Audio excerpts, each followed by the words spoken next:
자, 이제 사도행전 15장을 보면 예루살렘 공의회가 열려야 했던 그 원인에 대해서 왜 열려야 되는지 그 과정을 보여주고 있고, 그 예루살렘 공의회, 지금으로 치면 예루살렘 총회에서 어떤 결과를 기록하고 있는지 우리에게 말씀해주고 있습니다.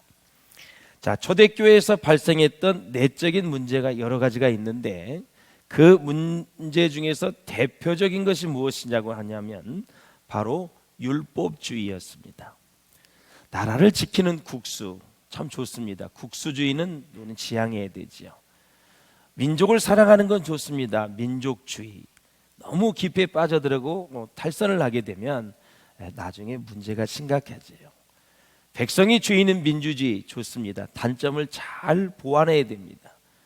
여러 가지가 이제 율법이 굉장히 좋은데 율법주의에 빠지면 나중에 부작용이 심각한 것이죠. 사랑하는 여러분, 오늘 15장부터 벌어지고 있는 이 사건의 주요 무대는 어디냐면 안디옥입니다. 안디옥 교회는 여러분 잘 아시다시피 복음의 역사가 왕성하게 일어난 곳입니다. 그래서 예루살렘 교회만큼 부흥하고 성장했던 이방인의 교회, 바로 안디옥 교회에서 오늘 일어난 일입니다. 그런데 이 안디옥 교회에 유대로부터 온 사람들이 있었습니다. 유대로부터 아마 바리새파 중에 한 사람, 바리새파 중에 아주 율법을 소중히 여기고 중요하게 여겼던 사람들이 내려와서 율법을 준수하고 그리고 할례를 받아야 한다고 가르치고 있었습니다. 자, 이 일로 인해서 초대교회가 큰 어려움을 겪게 됐습니다. 바울과 바나바는 유대에서 온 사람들과 적지 않는 다툼이 있었고 논쟁이 있었다. 적지 않다는 것은 많이라는 뜻입니다. 엄청난 다툼과 논쟁이 벌어지게 되었어요. 그래서 결국 이 일로 인해서 예루살렘 총회까지 열리게 되었다. 적은 일이 아니죠. 이 문제를 해결하지 않고서는 유대인과 또 구원받은 예수 믿는 신자 크리스찬들과 굉장히 충돌이 불가피하게 되어 있죠. 안디옥에서 예루살렘까지는 500km 됩니다. 굉장히 먼 거리죠. 이제 베드로가 이제 일어나서 뭐라고 얘기하냐면, 유대인도 지키지 못하는 것을 어찌하여 이방인에게 강요하느냐 하면서 이제 책망을 하는 모습을 우리가 볼 수 있어요. 자, 어느 시대나 교회를 공격하는 것에는 세 가지 유형이 있습니다. 박해, 이단, 분열, 이 세 가지는 교회의 역사를 보면 항상 교회에 계속되는 시험거리였습니다. 자, 라토렛이라는 사람이 기독교 역사라는 책을 썼는데, 그 내용을 한번 우리가 보면은 그 교회의 역사에 반복되는 순환 과정을 우리에게 얘기해 줬어요. 사람이 역사를 알게 되면 지혜를 얻게 됩니다. 실수를 반복하지 않지요. 이 책에 보면 무슨 얘기를 하고 있냐면, 처음에 보면 당시의 사회 상태나 정치 형태가 기독교를 박해한다라는 거죠. 우리나라도 230~40년 전에 복음이 들어왔습니다. 그때 정말 박해가 많았지요. 그래서 술, 담배, 도박 이런 것들로 인해서 굉장히 이 기독교를 이제 몰아내려고 하는 그런 일들이 많이 있었죠. 자, 이 박해의 시기에 보면 예부의 어떤 공격도 또 어떠한 이제 시련에도 교회는 절대 분열되지 않았습니다. 박해의 시대에는. 그리고 이단이 일어나질 않았습니다. 역사적으로 보면 이 박해가 있는 동안에는 이단과 분열이라는 문제가 없다는 것인데, 이제 어느 정도 박해와 핍박의 시간이 지나가고 나면 교회가 평안하여 든든히 세워져 갑니다. 그때 무엇이 일어나냐면 이제 부흥과 성장이 일어나면서 위기가 다가오게 됩니다. 이상하게도 이때에 이단이 번성하기 시작을 합니다. 그 이단 때문에 교회가 분열되기도 합니다. 언제나 이단이 번성하고 분열이 일어날 때를 보면 평화스러울 때 발생한다라는 사실이에요. 저와 여러분이 살고 있는 이 시대를 보면 종교적으로는 정말 평화하는 시기이기 때문에 이단과 분열이 교회를 공격하는 그런 모습을 우리는 많이 보게 되지요. 자, 그래서 이 라토리스라는 이 학자는 이 기독교의 역사를 얘기하면서 특히 이제 사도행전 15장은 예수 믿는 사람들 내부에서 일어나는 분열이 바로 교회 문제에 이제 여러 가지 이제 양상을 보여주고 있는데, 그 교회 문제 때문에 발생하고 있는데, 그 문제가 뭐냐? 바로 할례를 받아야 구원이 완성된다는 문제입니다. 이 적지 않는 다툼과 논쟁이 일어난 것이죠. 그래서 정리를 하자면 박해와 핍박이 일어나는 초기의 시대, 그리고 성장과 부흥과 평화를 가져오는 시대, 그리고 마지막에는 이단이 등장을 하고 교회가 언제 무너지느냐? 교회 내부에서 일어나는 문제로 교회가 무너진다라는 것이죠. 자, 우리 한번 1절과 2절을 같이 보겠습니다. 시작. 어떤 사람들이 유대로부터 내려와서 형제들을 가르치되 너희가 모세의 법대로 할례를 받지 아니하면 능히 구원을 받지 못하리라 하니, 바울 및 바나바와 그들 사이에 적지 아니한 다툼과 변론이 일어난지라. 형제들이 이 문제에 대하여 바울과 바나바와 및 그 중에 몇 사람을 예루살렘에 있는 사도와 장로들에게 보내기로 작정하니라. 아멘. 예. 복음의 현장에서 참 힘든 거예요. 이방인에서 막 성령을 받고 복음의 역사가 일어나고 구원이 일어나는데, 난데없이 유대인들이 교회에 들어와서 할례를 받아야 구원이 완성되는데 하면서 하니까 성도들이 얼마나 혼란스럽겠어요. 예. 그래서 교리가 착 정해지지 않으면 혼란이 많이 일어나는 거죠. 그래서 이 교리가 이게 정리가 되어 있잖아요. 교리. 예. 그래서 이제 바울과 바나바는 제1차 선교 여행을 은혜 가운데 잘 마치고 이제 돌아왔습니다. 그리고 이제 보고를 하죠. 선교의 보고는 무슨 보고냐면, 하나님이 함께 하셔서 예수님의 역사로 성령의 도우심으로 어떤 복음의 역사가 일어났는가, 그것을 보고하는 게 선교의 보고입니다. 중요한 건 하나님이 어떻게 일하신 것을 우리가 선교의 보고를 통해서 느끼고 깨닫느냐, 이거 중요한 거예요. 그래서 수많은 선교사가 우리 교회에 왔을 때, 보고를 할 때 여러분들은 뭘 보셔야 되냐면, 하나님이 어떻게 역사하셔서 복음의 역사를 이루었는가, 이게 가장 중요한 거예요. 사람 중심으로 보고하는 거는 이건 누구나 다 할 수 있는 얘기예요. 진짜 성령의 역사가 일어나, 복음의 능력이 나타나서 어떤 기적과 표적과 아름다운 은혜의 역사가 있었느냐라는 거죠. 그래서 이제 선교 여행 중에 하나님께서 하신 일들을 나누고 기쁨 중에 간증을 했지만, 모든 사람이 다 기뻐해 준 것은 아니었다. 이 유대에서 내려온 사람들이 이 선교 보고를 기뻐하지 않는 거예요. 예. 마음속으로 생각하고 또 여러 가지 시기하는 모습들, 할례를 받아야 되는데 계속 앉아서 그 생각을 하고 있는 거예요. 그러니까 은혜가 될까요? 안 될까요? 안 되지요. 네. 안 되지요.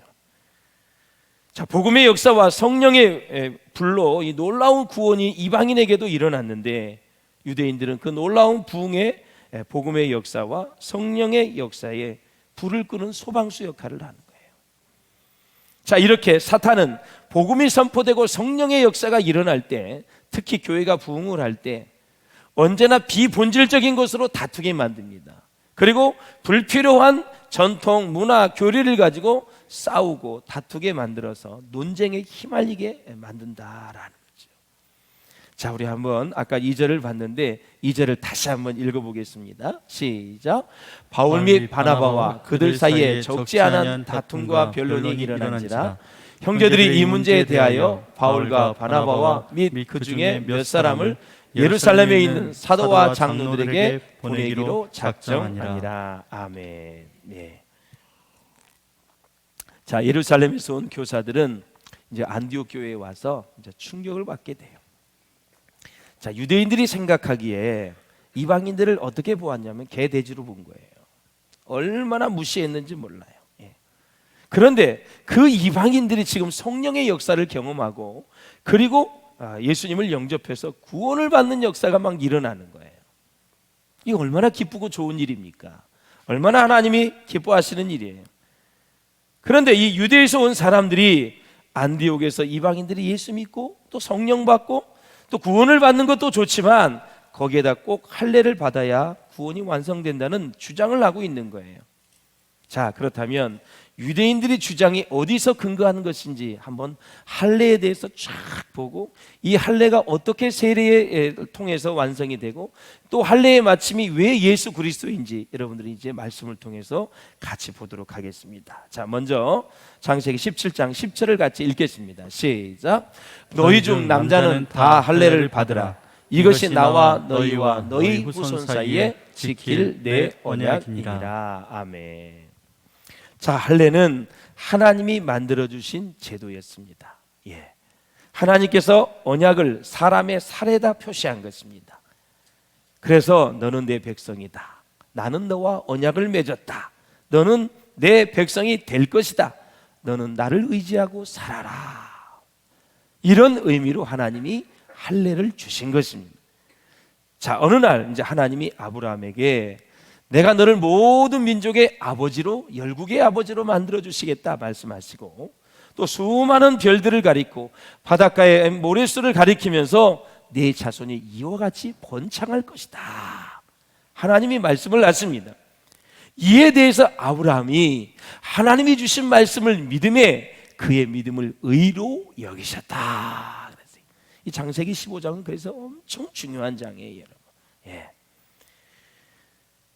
그런데 이 아브라함은 자식이 생기기까지 기다리지 못하고 그만 도중에 사고를 치고 말았습니다.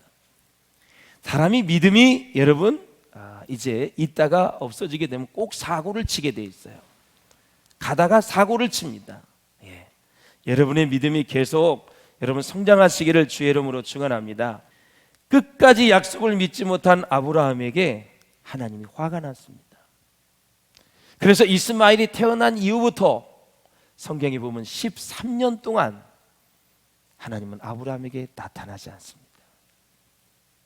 여러분, 13년이 그렇게 짧은 기간이 아닙니다.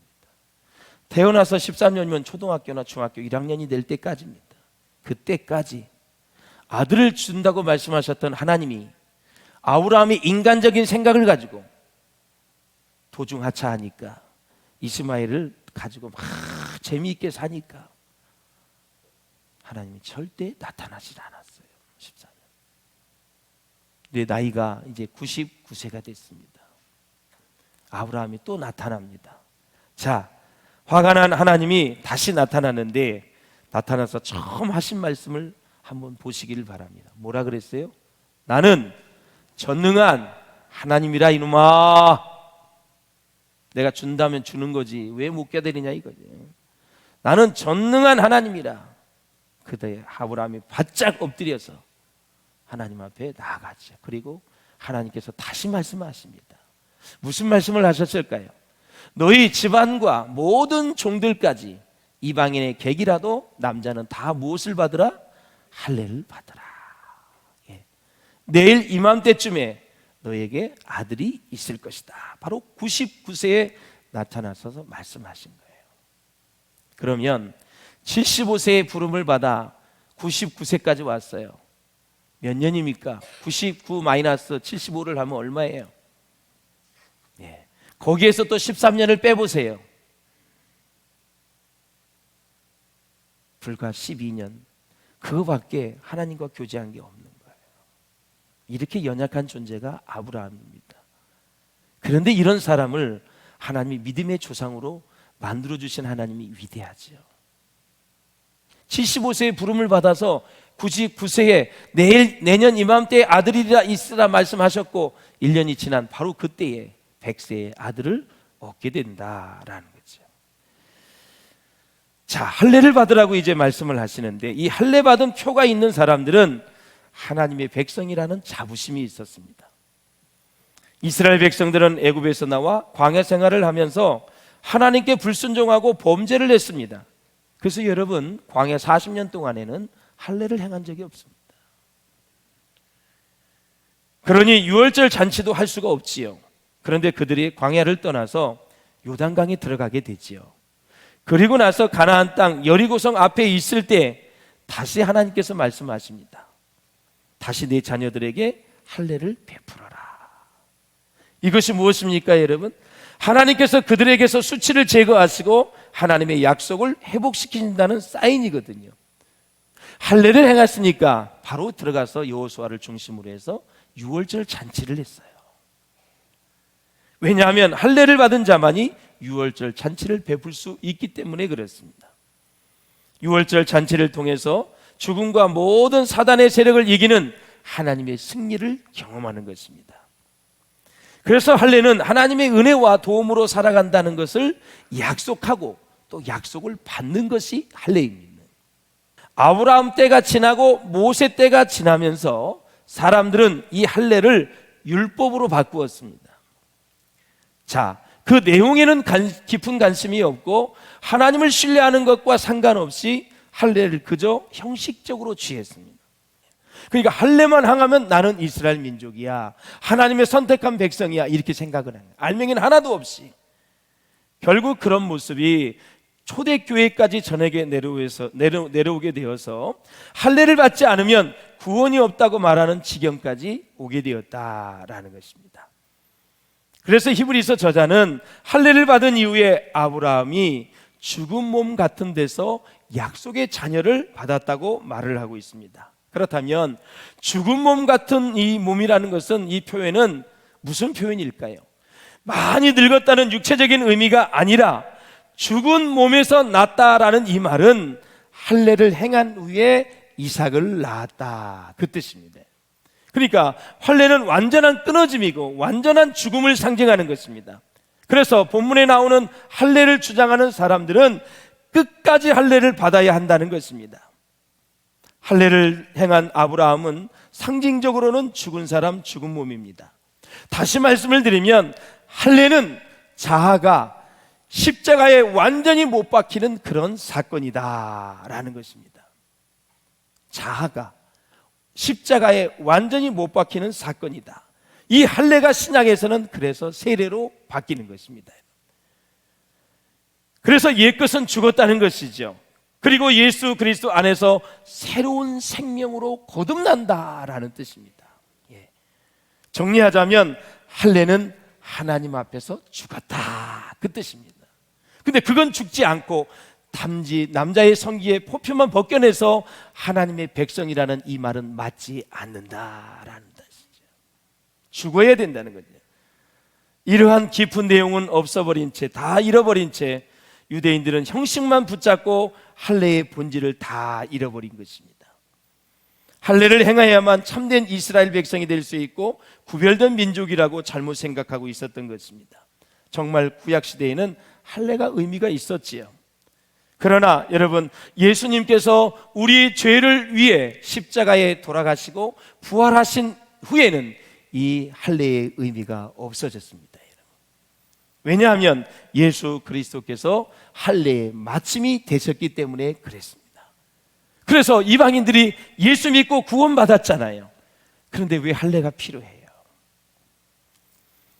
그런 의미에서 기독교의 본질과 비본질을 잘 구분해서 제가 이렇게 강조의 말씀을 드리는 것은, 우리는 비본질로 인해서 신앙이 무너질 때가 너무 많이 있고 비본질 때문에 교회가 시끄러울 때가 참 많이 있고 그 비본질 때문에 교회가 두 쪽 나는 것도 너무 많다 이거죠. 우리 교회 영적 지도자들은 정말 정신을 차리고 기도하면서 이 비본질로 인해서 교회가 두 쪽 나는 일이라든가 분열이 일어난다든가 다툼과 변론이 일어나는 것을 철저히 막을 수 있어야 된다라는 사실이에요. 본질만 붙잡고 가야 돼요. 십자가의 은혜, 할렐루야.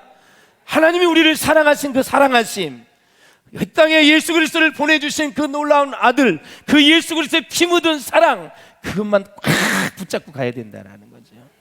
그것은 다 잊어버리고 비본질적인 거 가지고 자꾸 그것이 부각이 되면 그 교회는 건강하지 못한 교회고 그 교회는 반드시 무너질 수밖에 없다라는 거죠. 목회자는 생명 바쳐서 십자가의 보혈을 사수해야 돼요. 그거밖에 없어요, 여러분. 믿으십니까? 또 이제 식사 문제가 하나 나왔죠. 할례 문제뿐만이 아니라 유대인들은 이방인들과 식사를 하지 말라 그러고 또 그들이 죄인이라고 취급을 했어요. 그래서 식사하는 것을 아주 금기시했습니다. 그래서 예수님이 세리들과 식사하는 것을 유대인과 바리새인들은 아주 싫어했어요. 근데 하나님이 아주 노하셨죠. 자, 이제 베드로가 어느 순간 식사를 하는데 예루살렘에 온 유대 신자들이 왔어요. 근데 식사 현장에서 발각이 된 거예요. 근데 이 얼마나 당황을 했는지 이 베드로가 자리에서 벌떡 일어났어요. 벌떡 일어났어요. 이걸 누가 봤어요? 사도 바울이 봤어요. 사도 바울은 베드로보다 거의 20년 이하의 나이가 어린 사람이에요. 그때 엄청 호되게 혼났어요. 바울한테 베드로가. 당신은 말이야 마가의 다락방에서 성령 충만을 받아서 그렇게 3,000명 5,000명이 회개하고 돌아왔고 여기까지 와서 복음을 이 안디옥까지 와서 복음을 전하고 성령을 받고 구원의 역사가 일어나는데 이게 얼마나 하나님의 역사고 좋은 것이냐. 그런데 이방인하고 식사를 하는데 유대인이 왔다고 거기서 그냥 두려워가지고 벌벌 떨면서 밥 안 먹은 척하는 그 모습을 보고 바울이 아주 질책을 강하게 한 거죠. 지금으로 얘기치면 당신 사도라는 직분이 또 예루살렘에 돌아가면 정말 뭐 지방회장을 하고 싶어 총회장을 하고 싶어 하면서 막 별 얘기를 다 했을 거예요.